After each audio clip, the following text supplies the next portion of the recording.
Graça e paz, meus irmãos. Bom dia, boa tarde, boa noite para aqueles que estão compartilhando com a gente, né?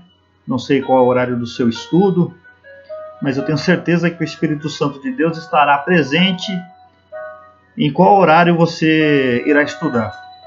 Nós estamos iniciando a nossa segunda aula.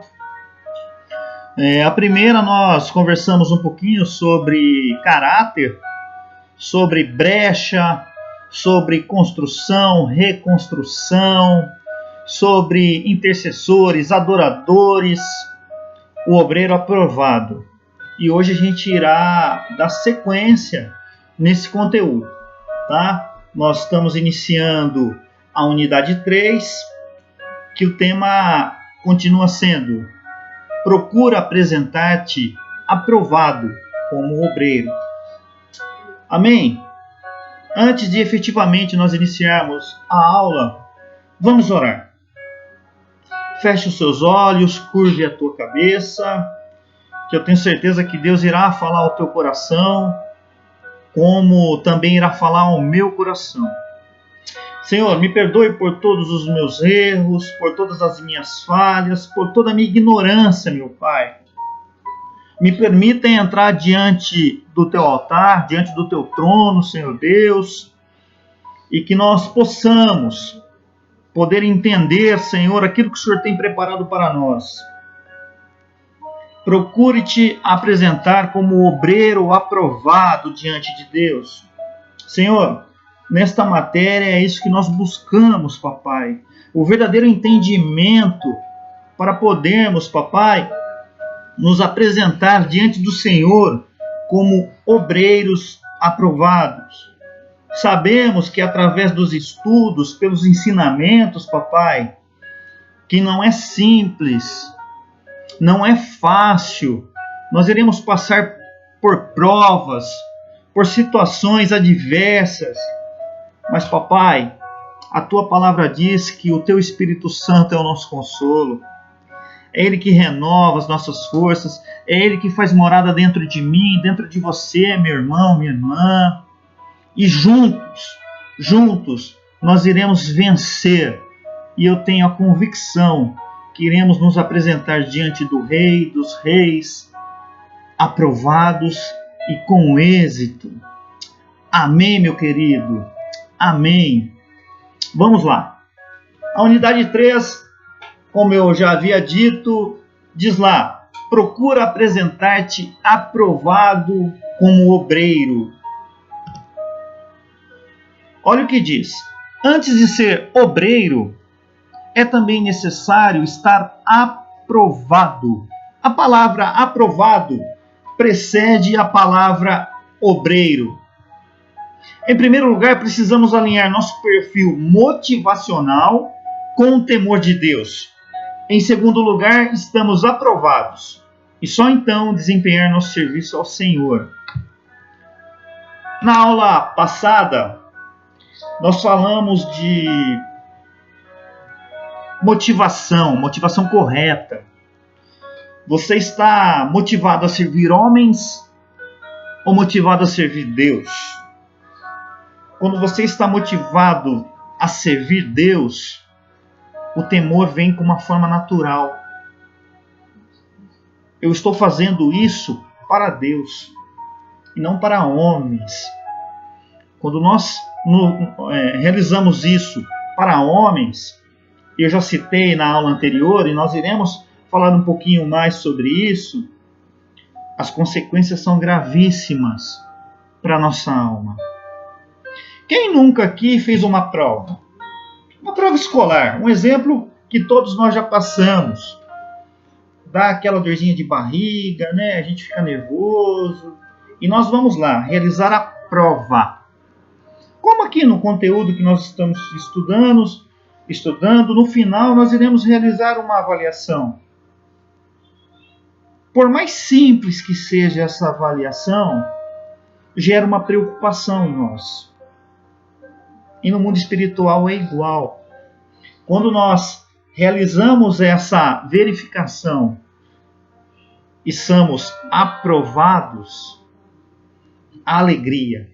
Quando você recebe a nota que o pastor Derli ou o pastor Luizinho posta no grupo aí para vocês, e fala lá, você tirou 8, você tirou 9, você tirou 10, vem aquele alívio, né? Puxa vida, eu consegui efetuar mais essa matéria, mais essa etapa dentro do meu curso, do ITA. E na nossa vida espiritual não é diferente.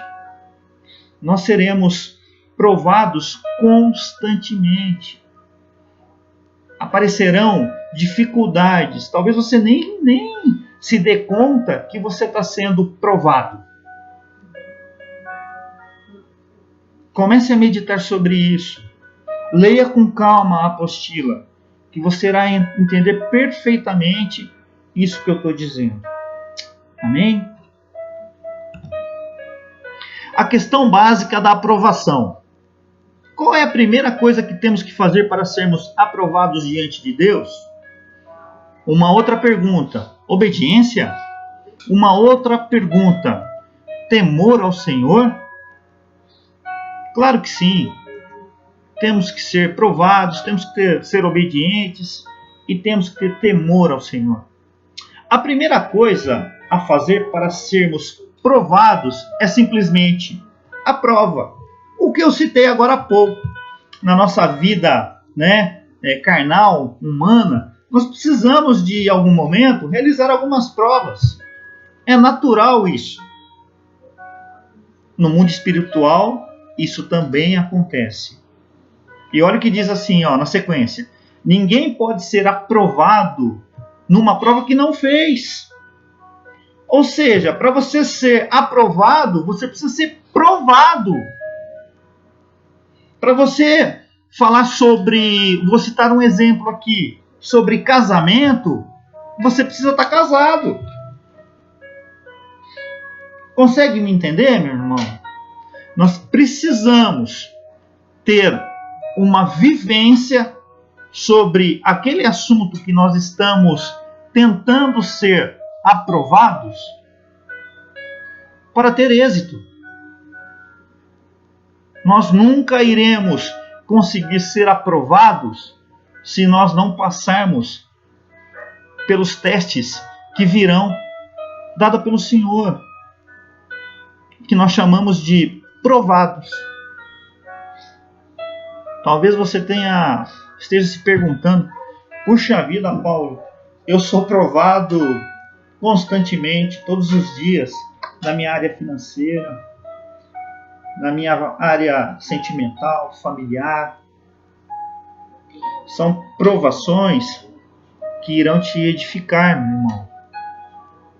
Porque não existe nada neste mundo comparado com a eternidade, com aquilo que o Senhor tem preparado para mim e para você. Não existe nada. Amém? Na sequência, olha. Vamos ler antes Tiago 1:21. Para a gente poder embasar bem o que eu acabei de falar para vocês. Abra a sua Bíblia. Vamos folhear, vamos papirar a Bíblia para a gente poder ter intimidade com o Senhor. E a gente só tem intimidade se folharmos, se estudarmos como nós estamos fazendo agora. Olha o que diz lá em Tiago 1, versículo 21. Portanto, livrando-vos de todo tipo de impureza, moral e aparência de maldade, recebei humildemente a palavra em vós implantada, a qual é poderosa para salvar a nossa vida. Jesus, nosso Deus, Ele quer tirar toda a impureza que existe em nós através de provas. através de feridas. Nós iremos falar sobre isso hoje. Feridas, lepras, que existem em mim e em você. Deus, ele quer colocar o dedo na sua ferida e cutucar lá, para que sejamos curados. Sendo curados, somos aprovados. Sendo aprovados, nós teremos total liberdade em fazer a obra do Senhor, como diz aqui o nosso texto, né, inicial. Procura-te apresentar-te aprovado, como obreiro, aquele que faz a obra, aquele que maneja bem a palavra do Senhor, aquele que não tem do que se envergonhar diante das pessoas. Amém, meu querido? Olha o que diz na sequência. A verdade é que muitas provas vão acontecendo de maneira natural e sutil no decorrer da nossa vida. Eu já dei uma explanada referente a isso. Porém, cada resposta insuficiente ou inadequada que damos a estas provas impõe amarras espirituais que paulatinamente nos distanciam da possibilidade de conquistar o sonho de Deus e cumprir o seu propósito na minha e na sua vida. Porque Deus, ele é Deus. Com você sendo aprovado ou não, ele continua sendo Deus. Mas o desejo do coração dele é fazer com que você seja aprovado em todas as provações que você passar, meu irmão. E ele está ali, para te sustentar, para te ajudar, para nos ajudarmos a vencer o inimigo. Nós falamos sobre brecha. A brecha é um portal para Satanás usar todas essas artimanhas que a gente está conversando aqui, para que nós não sejamos aprovados. Temos que vigiar, temos que orar, temos que buscar a presença do Senhor. Só então sairemos vencedor. Amém? Deus nunca é superficial, banalizando nossas falhas de caráter e as distorções que ainda temos na nossa personalidade. Deus não é nunca superficial. Superficial são as pessoas com quem a gente lida. Às vezes nós somos superficiais com outras pessoas. Deus jamais. Deus, ele é perfeito. Deus, ele é maravilhoso. Deus, ele se entrega a você, a mim. Estou aqui, meu filho, pode vir. Estenda as suas mãos, meu filho. Os meus ouvidos estão inclinados para ouvir o teu choro, aquilo que você necessita. E eu tenho certeza que no tempo devido, o Senhor vai te honrar. Vai te honrar sim, meu irmão.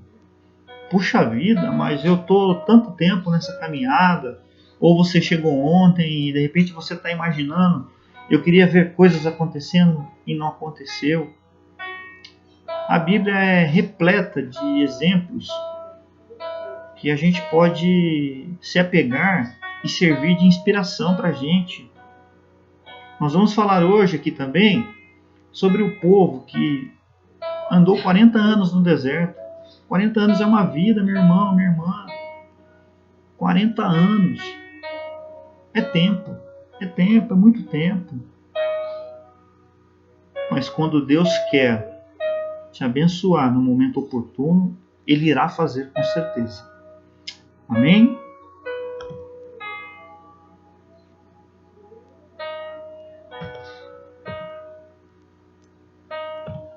A sequência, meu irmão, Romanos 8:28. Vamos lá.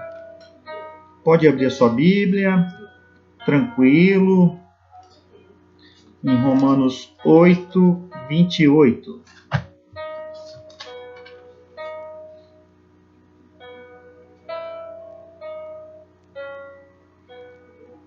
O subtítulo na minha Bíblia diz o seguinte: somos mais que vencedores. Olha o que diz o versículo. Estamos certos de que Deus age em todas as coisas com o fim de beneficiar todos os que amam, dos que foram chamados conforme seu plano. Vou repetir. Estamos certos de que Deus age em todas as coisas. Não é somente naquela área ou naquela área, é em todas as coisas. Todas. Com o fim de beneficiar todos os que o amam. Eu tenho certeza, meu irmão, que você está sentado numa sala de aula, você está sentado agora de frente para o seu computador, para o seu celular, estudando, buscando a presença do Senhor. Eu tenho a convicção que nós todos temos temor ao Senhor e nós o amamos com toda certeza. Olha o que diz o seguinte, na sequência do versículo. Dos que foram chamados conforme o seu plano. Ah, mas nem todos foram chamados? Nem todos. Ah, mas nem todos são filhos? Nem todos são filhos. Eu nasci de novo, você nasceu de novo. Nós nascemos de novo.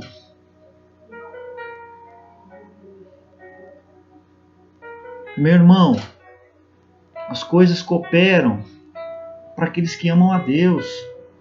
Você ama, eu amo o Senhor. Não haja pela tua força, haja com inteligência. Use a sua mente para guerrear e entrar na batalha espiritual. Quantas vitórias no Antigo Testamento foram ganhas através de jejum e oração. O exército inimigo era muito maior. Só que o jejum e a oração, o rosto no pó, não existe exército que vença um filho de Deus. Não existe um anjo caído capaz de vencer um servo do Senhor. Amém? A sequência. A desintegração do caráter. O caráter sendo desintegrado. A síndrome da debilidade moral crônica. Crônica é algo que constantemente, né? Por mais que você mova, tome remédio, aquele negócio se torna vicioso, né? Ou seja, você convive com aquilo lá constantemente. Aquilo já faz parte da sua vida. E se a gente fosse levar para a nossa vida física, você se acostuma com aquela dor.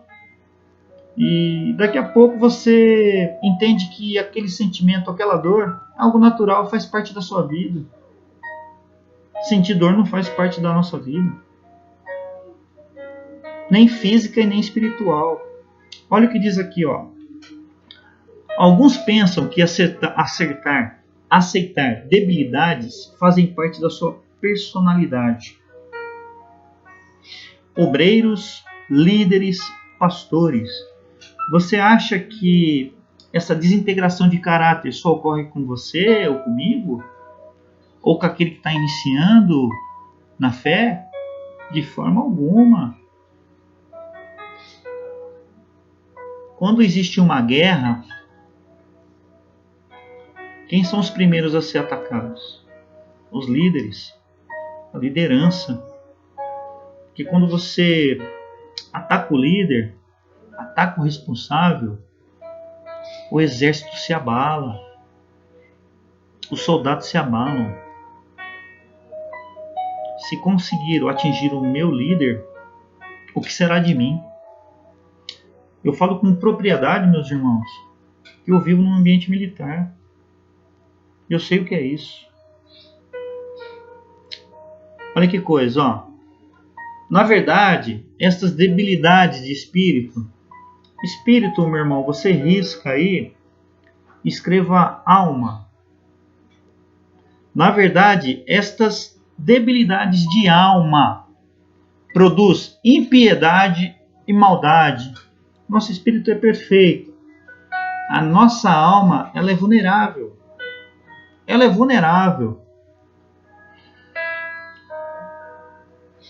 Ela produz impiedade e maldade. Olha que coisa, ó. Vou dar um exemplo bem fácil para vocês aqui, ó. Eu estou com essa luz aqui de fundo para ajudar aqui na iluminação do computador aqui do nosso ambiente. Imagine que isso aqui, ó, seja o nosso espírito. Tá brilhando, tá bem forte. Quando a nossa alma começa a se impor sobre o espírito, olha o que acontece, isso aqui simbolizando o espírito. Começa a se apagar, começa a luz diminuir, começa a diminuir, começa a diminuir, diminuir, até se apagar. No nosso mundo espiritual também é assim. Se você deixar com que a sua alma conduza as coisas com relação a você, ser humano, o teu espírito vai ficar assim, ó, apagado.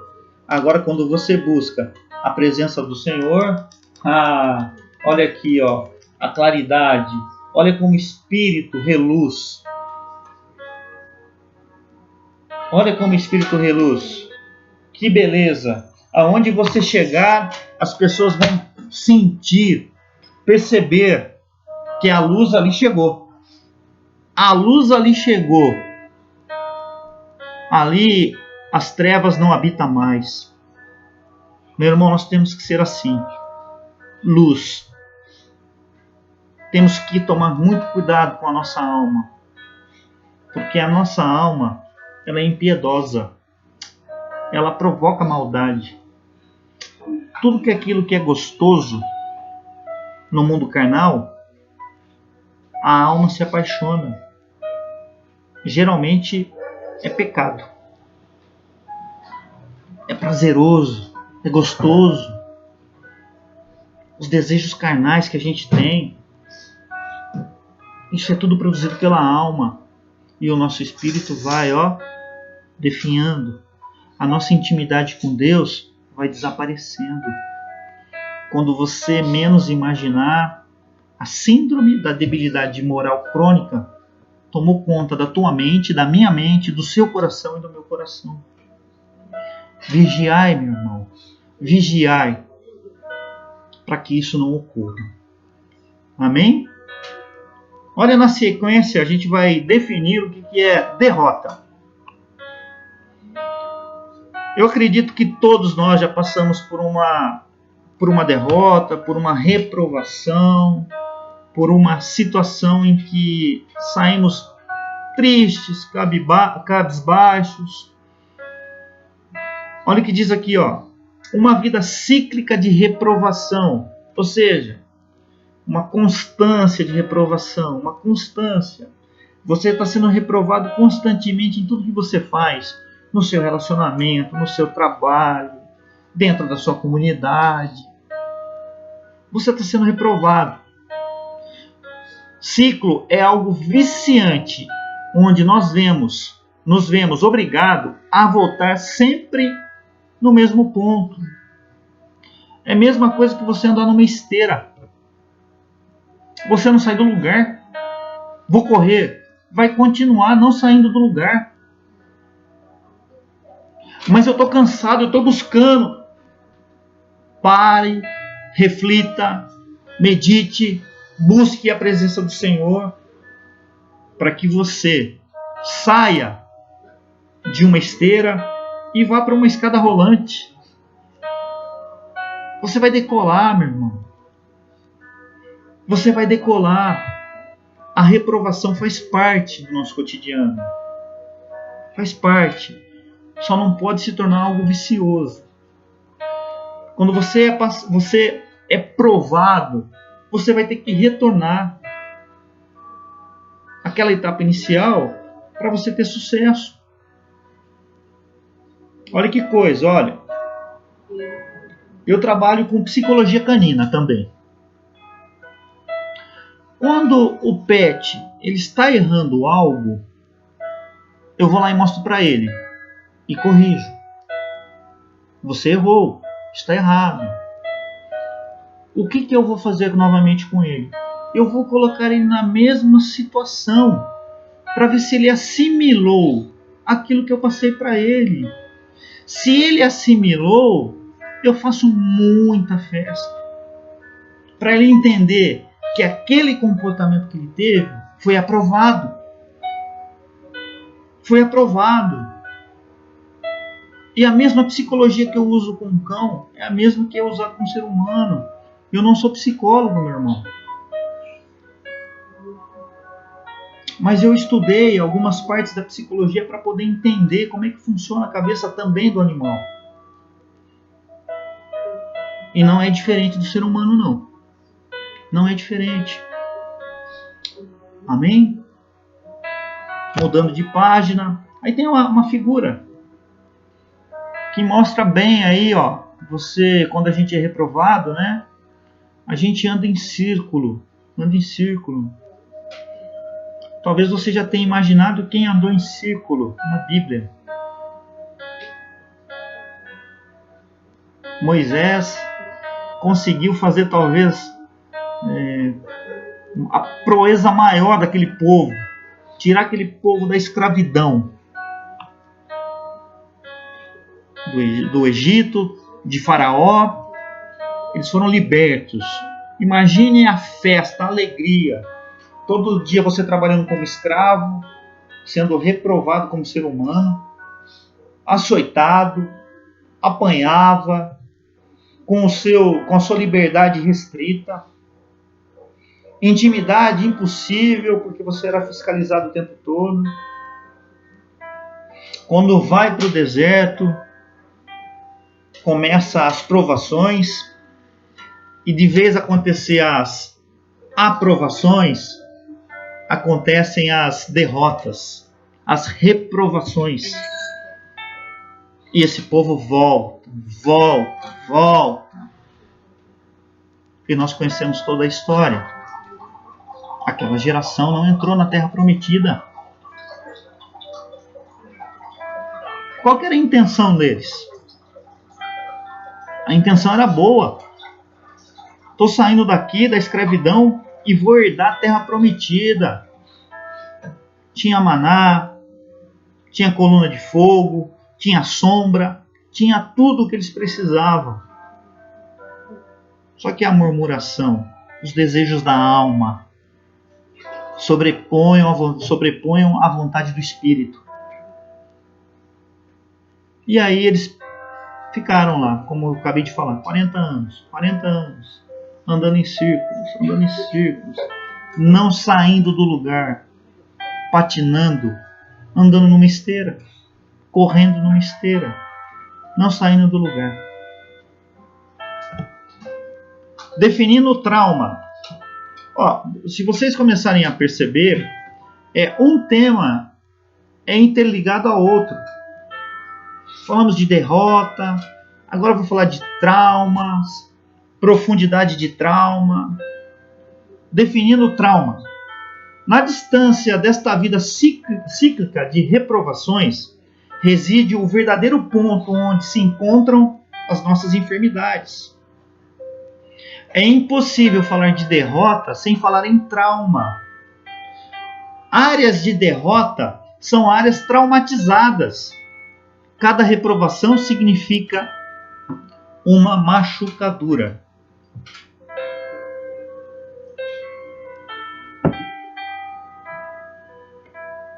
Eu, na minha quinta série, eu estou com quase 49 anos, na minha quinta série, eu fui reprovado.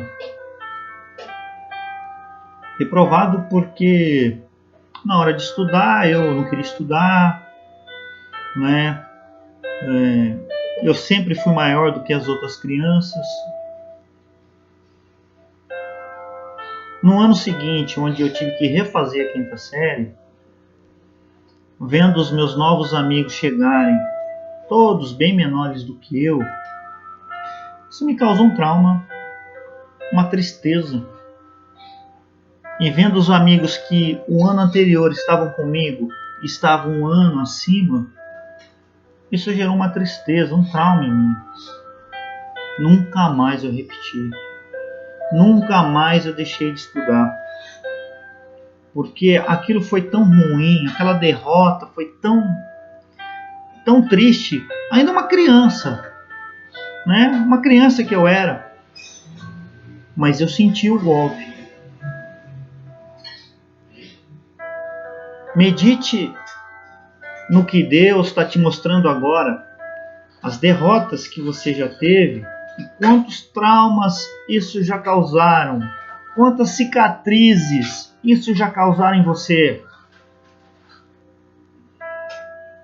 Talvez você fale assim, pense, puxa vida, eu tenho tanto trauma de infância, trauma com os meus pais, com os meus familiares, trauma de relacionamento.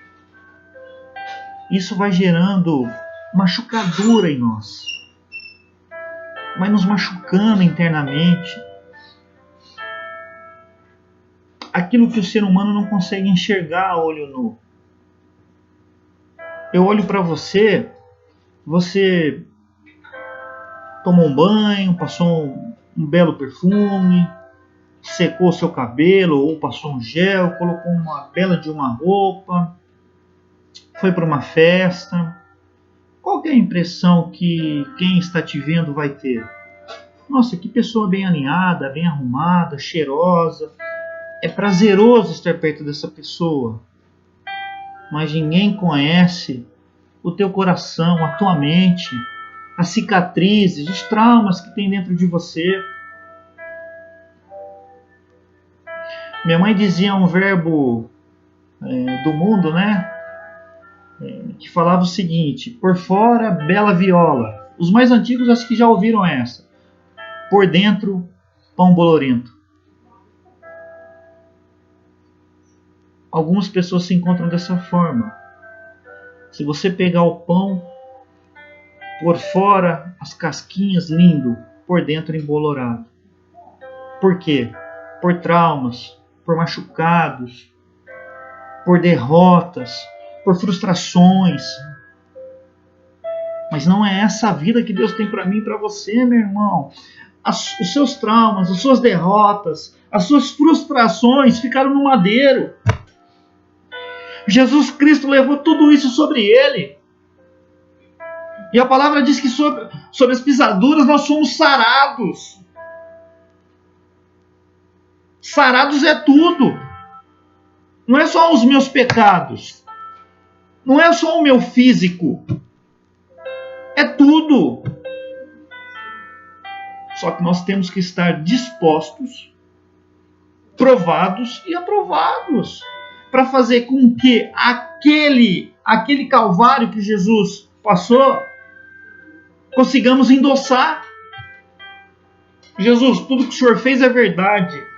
Deixa eu colocar a minha rúbrica aí para confirmar que tudo que Jesus fez é verdade. Amém, meu irmão? Olha o que diz trauma. O resultado de feridas e reprovações concentrado no mesmo ponto. Nós vamos falar daqui para frente um pouquinho mais sobre isso. Na sequência, dimensionando a profundidade do trauma. Mas existe profundidade? Existe, claro que existe. Traumas superficiais, traumas profundos. Se é um trauma superficial, a cura vai ser mais rápida. Agora, se é um trauma profundo, a cura vai ser mais lenta. A cicatriz vai demorar um pouquinho mais para se fechar. Talvez o azeite do Senhor vai ter que permanecer um pouco mais sobre a tua ferida. Amém, meu querido? Olha o que diz. O trauma invariavelmente fragiliza a personalidade, comprometendo também a formação de caráter. Quanto mais profundo o trauma, tanto maior a melindrosidade, nós iremos falar sobre isso, o retraimento, também iremos falar sobre isso, e a vulnerabilidade. Essas três palavras estão coligadas. Esta sequência estabelece uma estratégia de ataque onde emocionalmente somos lançados no abismo. Quem já ouviu falar que essa Santíssima Trindade, ela é uma unidade? Deus Pai, Deus Filho e Espírito Santo são a mesma pessoa. Eu vou te dar um exemplo simples para você poder entender. Quando você vai comprar um ovo, você consegue pedir lá só a clara? Você consegue pedir só a casca? Não consegue. Ou seja, nós temos três em uma única unidade. Deus Pai, Deus Filho, Deus Espírito. Os traumas também, nessas três palavras que eu citei, a gente vai dissertar cada uma delas, eu entendo também como uma única unidade. Elas convivem juntas. O melindre, o retraimento e a vulnerabilidade. Vocês vão entender por quê. Primeiro tópico, melindrosidade. A pessoa torna-se proprietária de uma área hipersensível, o que afeta seus relacionamentos, tornando-os instáveis, desequilibram o humor e o temperamento da pessoa, fazendo, dela alguém de difícil convivência. Eu vou dar um exemplo típico para vocês, que vocês talvez presenciam constantemente, e já aconteceu com você e comigo também. Você chega na igreja, você se preparou para ir na igreja, e vamos imaginar que nós voltamos tudo ao normal, igreja lotada, e porventura o pastor passou por você e não te cumprimentou.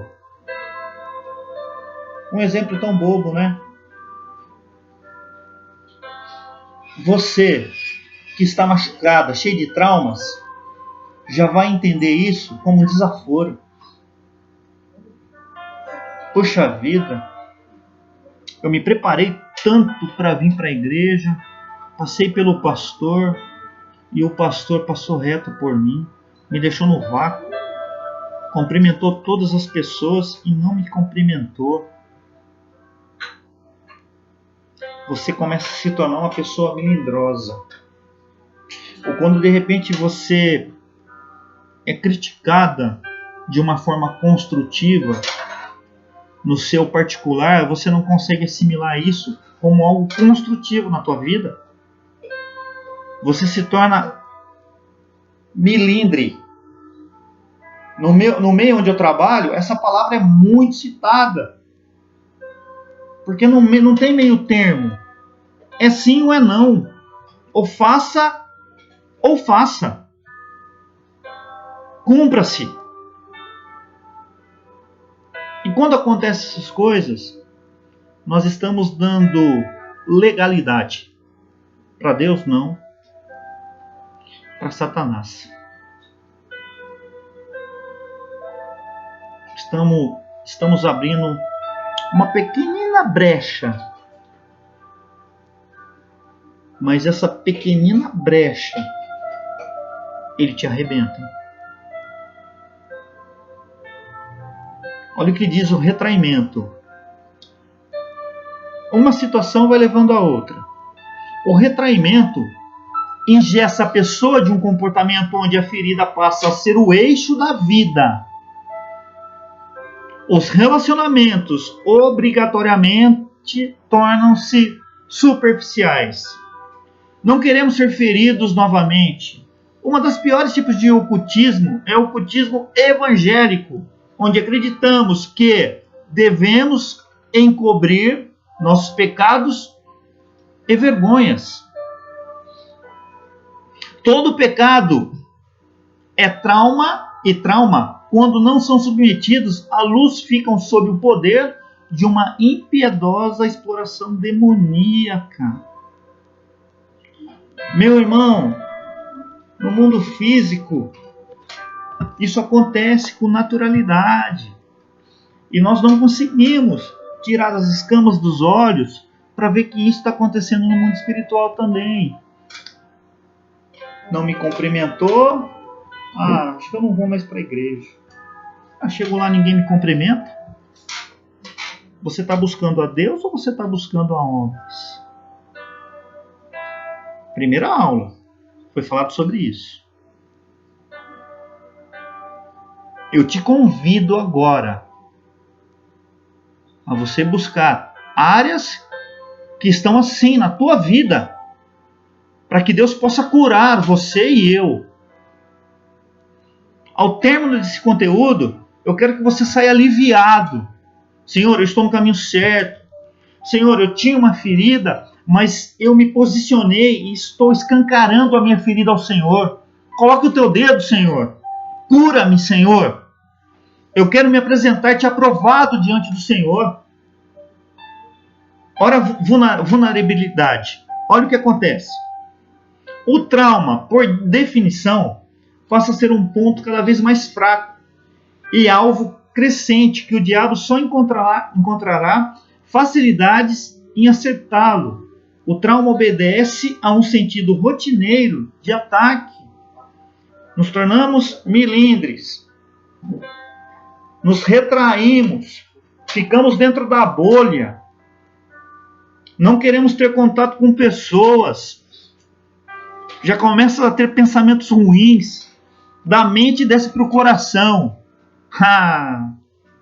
Do coração, meu irmão, você acaba se expondo, abrindo uma brecha, uma ferida, onde Satanás vai deitar e rolar, vai fazer o baile dele. Temos que vigiar, meu irmão, para que nós não caiamos nessa armadilha de Satanás. Busque a Deus, sempre ao Senhor. Homens são falhos. Eu citei esse exemplo da igreja, né? Mas talvez você tenha passado por uma situação amorosa, numa situação familiar, no trabalho. Eu peço a Deus que o Espírito Santo te revele aquilo que está causando isso na sua vida. Se não estiver causando, glória a Deus, meu irmão. Glória a Deus. Nós estamos só, então, reforçando aquilo que Deus pede para que vigiemos. Amém?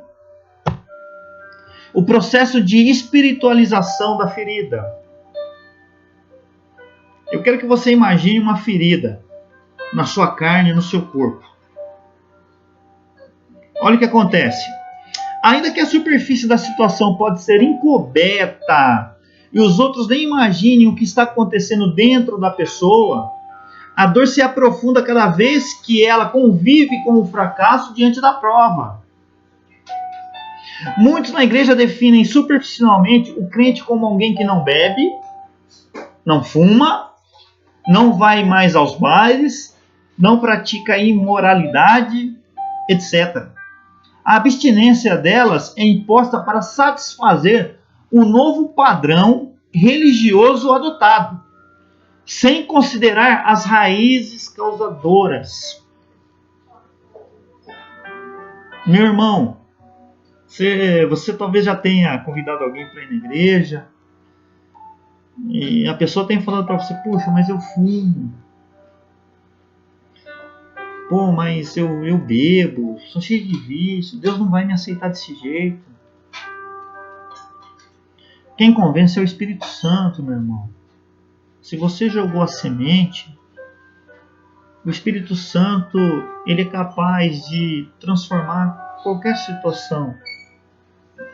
O que nós não podemos, quando nos convertemos, achar que quando eu paro de fazer aquelas coisas que o velho homem fazia, crônica, fumar, beber, ir para o baile, de uma forma cotidiana, eu paro do dia para a noite.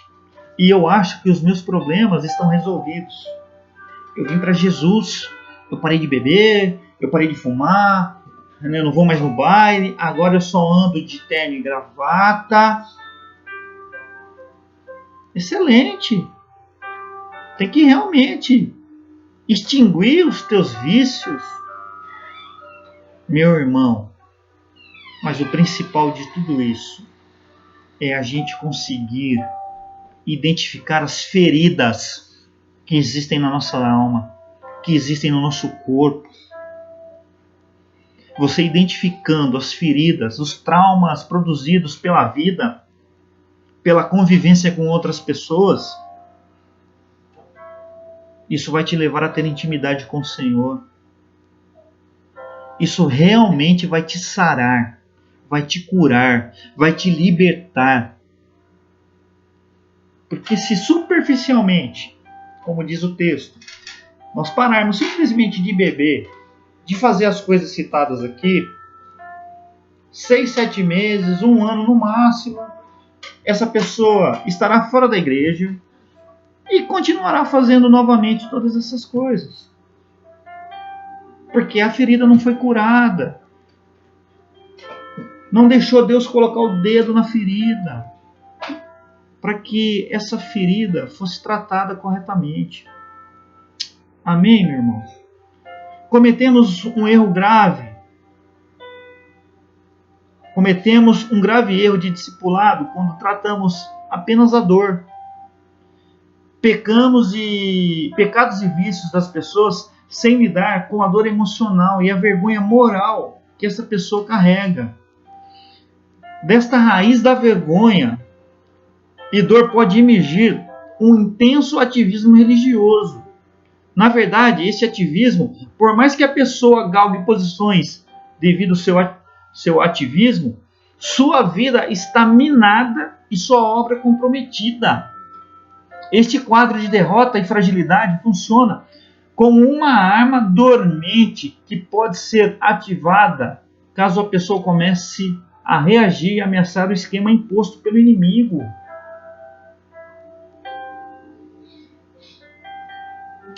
É assim, eu tenho uma dor de cabeça constante.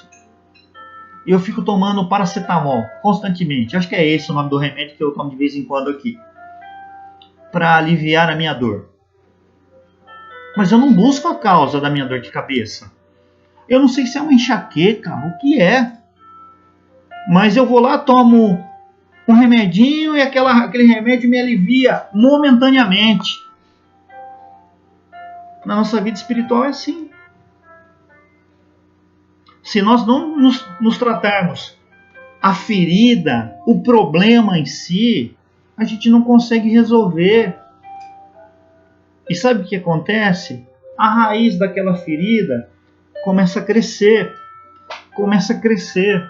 Quando você vê uma árvore frondosa, bonita na rua, você imagina o tamanho que é a raiz debaixo da terra? Não imagina, né? Você imagina quantos anos levou aquela árvore para estar daquele tamanho? Não imagina. Os nossos traumas são assim.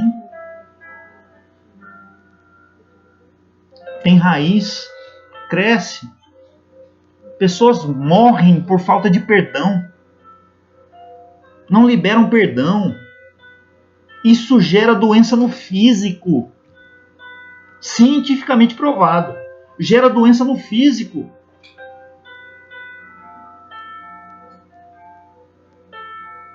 Meu irmão, eu espero que você tenha entendido esta parte. É uma área muito delicada, né, da nossa vida, é muito íntimo isso, de cada um de nós.